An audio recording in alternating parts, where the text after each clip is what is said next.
Sehgal Inter College, Kanwakheda, Sitapur.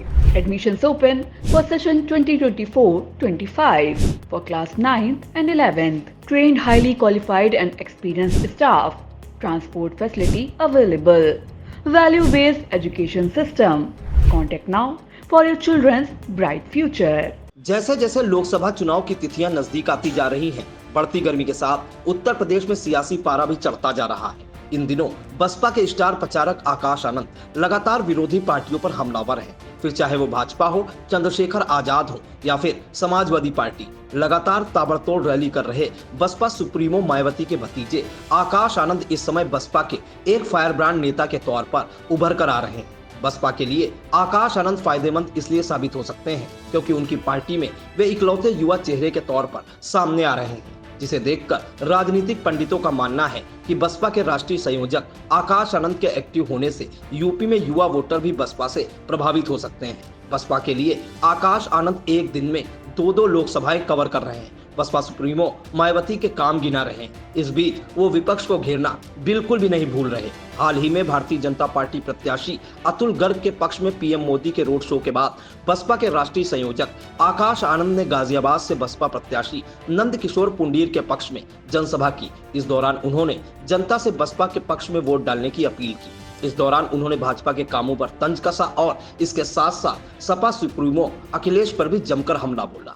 साथियों, ये तो बीजेपी का हाल है।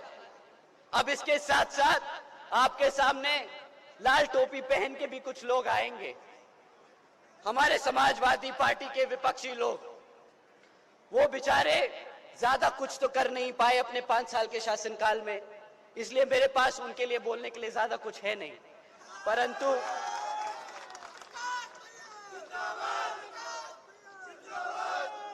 परंतु हमारे युवा साथी एक बात जरूर हमसे बोलते हैं कि भैया वो टोपी पहनकर हमें टोपा जरूर पहना गए। साथियों, जिस समाज ने इनको पिछले विधानसभा इलेक्शन में एक तरफा वोट डाला था, जिस समाज ने इनको एक तरफा वोट डाला था, आज जब उस समाज पे पीड़ा होती है, जब उस समाज पे अत्याचार होता है, तो ये अपनी चुप्पी साधे बैठे रहते हैं। बताइए यहाँ पे मेरे मुसलमान समाज के भाइयों बहनों, जब आप लोगों पे अत्याचार हुआ, क्या इन लोगों ने उठकर आपके अत्याचारों के लिए आवाज उठाई कि नहीं उठाई? हाथ उठा के बताइए कि उठाई कि नहीं उठाई? साथियों, ना ये आपके अपने हैं, ना ये आपके लिए कभी खड़े हुए थे, ना ये कभी आपके लिए खड़े हुए हैं, परंतु इन्होंने एक बात के लिए बहुत अच्छे से जम के लड़े थे। ये एक चीज के लिए बहुत जम के लड़े थे। इनके सांसद लोकसभा में सबसे आगे थे। जब रिजर्वेशन इन प्रमोशन का बिल प्रेजेंट हुआ था, ये सबसे आगे खड़े थे उस बिल को फाड़ने के लिए। साथियों, ये आपको तरक्की करते हुए देखना नहीं चाहते, ये सिर्फ संडे को क्रिकेट खेलना चाहते हैं।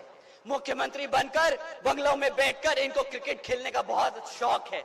तो अगर आप लोगों को काम करने वाला नेता चाहिए, क्रिकेट खेलने वाला नहीं, तो एक बारी दोबारा से इनसे सवाल पूछिएगा कि भाई जब 5 साल तुम्हें दिए थे तो तुमने करा ही क्या है?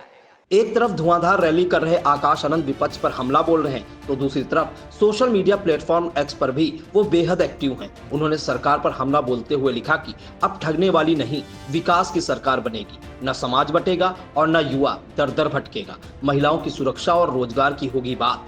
बहन जी के विचारों वाली बीएसपी की अब बनेगी सरकार।